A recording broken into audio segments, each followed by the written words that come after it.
Hello, আসসালামু আলাইকুম বন্ধুরা, কেমন আছেন? আশা করি ভালো আছেন। আপনার মাঝে আজকে দেখাইতেছি আপনার টিয়া পাখি বাচ্চা যারা পালন করেন পুষ বানানোর জন্য, তারা কিভাবে আমার টিয়া পাখির সুবিধার জন্য কিতা করবেন আমি দেখাইতেছি। আপনারা টিয়া পাখি করার জন্য আপনারা কি করবেন, একটা বাক্স নিয়ে নেবেন। কারণ এই বাচ্চাগুলো কিন্তু ছোটো থাকতে কিন্তু এই টিয়া পাখি বাচ্চা কিন্তু বাক্স মাঝে থাকতে এরা পছন্দ করে। কারণ আন্দারের মাঝে মানে আদারে থাকতে তারা ভালো ভালো পায়। মানে এখানে আমি কিছু খাটের গুঁড়া নিয়ে নিছি, দেখেন আপনার খাটের গুঁড়া। এই খাটের গুঁড়া কিন্তু টিয়া পাখি বাসার মাঝে দিয়ে দিবেন। তাহলে দিলে কিন্তু আপনারা ওই টিয়া পাখি বাচ্চাগুলো যে পায়খানা করবে তা এগুলো কিন্তু তারা কিন্তু আর কোনো সমস্যা হইব না। তারা কিন্তু নাইলে তা না হইলে কিন্তু তারা নিজে পায়খানা কিন্তু নিজেই অনেক সময় খেয়ে ফেলে।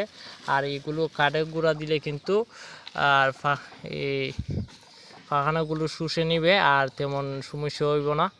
আপনার কাঠের গুঁড়া দিয়ে দিবেন। কাঠের গুঁড়া দেওয়ার পরে আপনার কিন্তু যে বাসা কি করছেন বাক্স, এটা কিন্তু আপনারা আমি দেখা দিই একটা জাল দিয়ে ডেকে নেবেন। মানে বিলাই বা বিড়াল থেকে বাঁচার জন্য। নাইলে কিন্তু বিড়াল কিন্তু দেখলে অনেক সময় আপনার বাচ্চা কিন্তু খেয়ে ফেলতে পারে। এর জন্য আপনারা কাঠের গুঁড়া দিয়ে কি করে নেবেন, তাহলে কিন্তু বিটগুলো শুকিয়ে যাবে আর জায়গাটা ঠান্ডা হইব না, শুকনো থাকবে। এইভাবে কিন্তু করতে পারবে। এবং জাল দিয়ে ফিসিয়ে কিন্তু তুইতে পারবে। আর বক্স কিন্তু আপনি ওগলটা লাগাইবেন না, খালি একটা দেখেন আমি দেখাই এরমভাবে কিন্তু লাগাই রাখবেন। তাহলে কিন্তু দেখেন টিয়া পাখিগুলো মানে এই যে আদারটা পড়ছে না, আন্দারটা, এই আন্দারি মাঝে কিন্তু আজকরা মাঝে চলে আইব। তাহলে কিন্তু এরা ঘুমাইবার সুবিধা হয়। ওই দেখুন আমার আজকে মাঝে চলে আইছে এখন। এভাবে কিন্তু আপনারা কিতা করতে পারবেন, টিয়া পাখি পশু বানাইতে পারবেন। আর এরা কিন্তু সুবিধা হয় এরম বাইরে থাকলে। আপনারা কিন্তু বক্সের মাঝে রাখবেন। আর আমার টিয়া পাখি বাচ্চাগুলো কিন্তু পিঞ্জরা তুইবার উপযুক্ত হয়েছে। আমি কিন্তু অলরেডি পিঞ্জরা ভিতরে রাখবো 1-2 দিন পরেই। আপনারা কিন্তু অত বড় হইলে কিন্তু পিঞ্জরা ভিতরে রাখার উপযুক্ত মনে করবেন। এর আগে এর আগ পর্যন্ত ছোটো থাকার আগ পর্যন্ত কিন্তু এইভাবেই কিতা করবেন, বাক্স মধ্যে রাখবেন।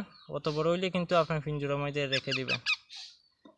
আমার টিয়া পাখি কীভাবে পুষবো আনবেন। আর টিয়া পাখি কিন্তু পাখানা যদি পাতলা হয় কী করবেন, এটা কিন্তু আপনার একটা নেক্সট ভিডিও আমি লিঙ্ক দিয়ে রাখবো। নেক্সট ভিডিও মানে টিয়া পাখি পাতলা পাখানা বা ডায়রিয়া হইলে আপনার কী সমস্যা থেকে সমাধান করবেন, এটা কোন মেডিসিনটা খাওয়াইলে সালাক সুস্থ হইব, এই বিষয়ে আমি দেখাই দিব। আমার কিন্তু বাচ্চাগুলো ডায়রিয়া হয়েছিল, তারপরে আমি কিন্তু পর্যাপ্ত মেডিসিন কারণে কিন্তু বাচ্চাগুলো আবার জীবন ফিরে পাইছে। যে এইভাবে কিন্তু বাসাগুলো সঠিকভাবে বুনতে পারবেন।